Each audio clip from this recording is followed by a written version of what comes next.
बुद्धी दे, आवाड साहेबांना बुद्धी दे, आवाड साहेबांना बुद्धी दे।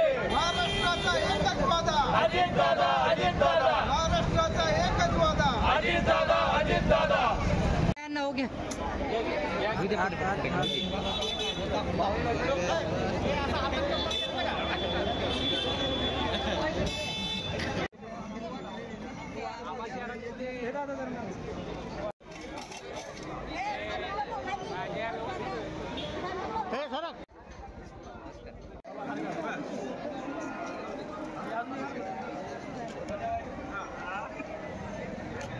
एक मिनिट समोर आवाज समोर।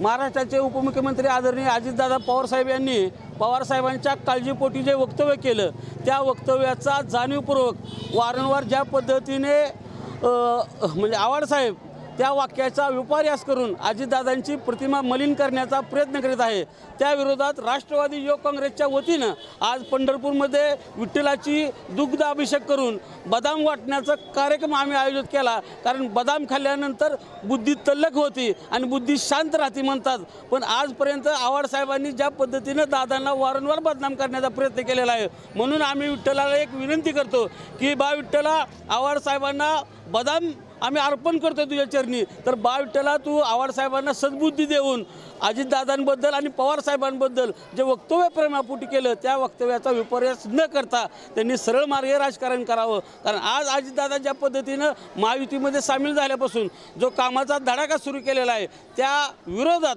त्यांच्याकडे काहीही मुद्दे नसताना केवळ अजितदादांना बदनाम करण्याचा प्रयत्न आवाड साहेब वारंवार करत आहे, म्हणून आम्ही विठ्ठलाला विनंती केली की बा विठ्ठला आवाड साहेबांना सद्बुद्धी दे। महाराष्ट्राचा एकच वादा, अजित दादा, अजित दादा।